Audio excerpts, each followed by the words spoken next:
I remember being at the job and I really wanted to be honest with my supervisor, who I really had actually a nice relationship with. And I really loved this person very much. And I felt that this person loved me as well.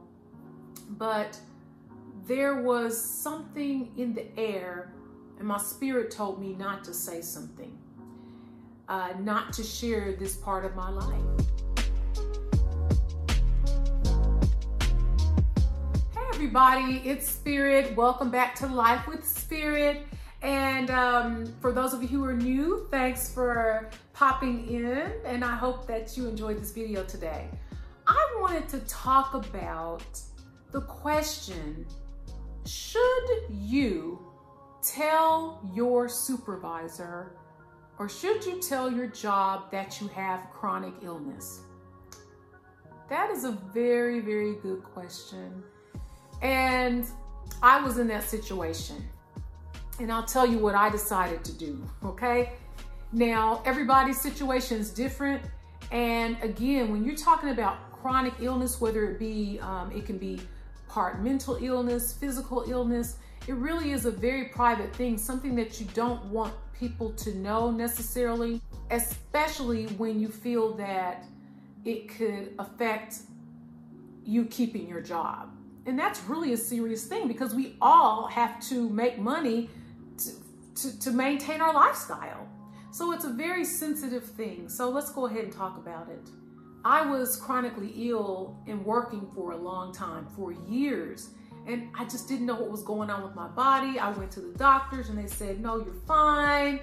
And I just thought I had to live with the way that I was feeling. But over the years, my condition progressed. And I just felt worse and worse and worse and worse. And the stress of my job made me feel worse and worse and worse and worse. So I remember being at the job and I really wanted to be honest with my supervisor, who I really had actually a nice relationship with. And I really loved this person very much. And I felt that this person loved me as well. But there was something in the air and my spirit told me not to say something. Not to share this part of my life. And one thing that helped me to make that decision is how other people with chronic illness were being treated on the job. People would talk to me, who would come to me privately and let me know different things that were going on, and maybe they were not believed, and a lot of times everybody knows when you have chronic illness, there's some days that you have that you're better. So let's say you're out for a week because you've been sick and you come back and you feel better and then you get back to work and you start going downhill. Of course, because stress starts coming in and your health can start to go downhill. So that's really normal if you have chronic illness. I mean, that's just like par for the course. But if you don't have chronic illness, many people may not understand that. So I was able to personally witness certain people being treated certain ways, people who had chronic illness. And I said, this is not something that I want to share, because I also knew that I looked like the picture of health. I knew that. And that really worked against me. I have something called an invisible illness, myalgic encephalomyelitis, or chronic fatigue syndrome, and as well as fibromyalgia and a few other things. So no one can look at me on the outside and see my illness. No, I'm not dragging around an IV. I'm not on a cane. I'm not in a wheelchair, so nobody sees what I really experience. And I understand why, there are people who definitely have discounted my experience. And so I just knew that with that situation, I just wasn't going to confide in I wasn't going to let my leadership, the school leadership, know. And I'm like, why? For what? So that was what I decided to do. And maybe you might be in a situation where you feel that, maybe you feel that you would be supported. You have to listen to your spirit, listen to your gut. Maybe you feel like you'd be supported. And also the law protects people. The law does protect people There's FMLA, I think it is. You can leave and have, but if you're chronically ill, you're just chronically ill. So, you know, to take FMLA, I'm not saying not to do that, but I'm just saying when you have an ongoing health situation where your job is just really any job will be too much, you know, honestly.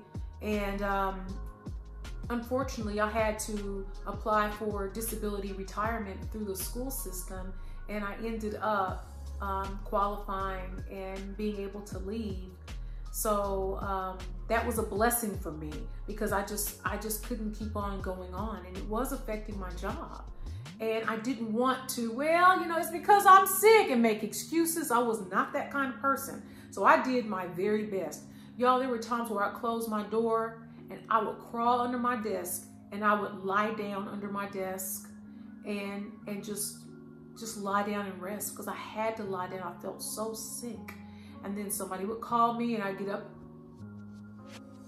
hello, like nothing.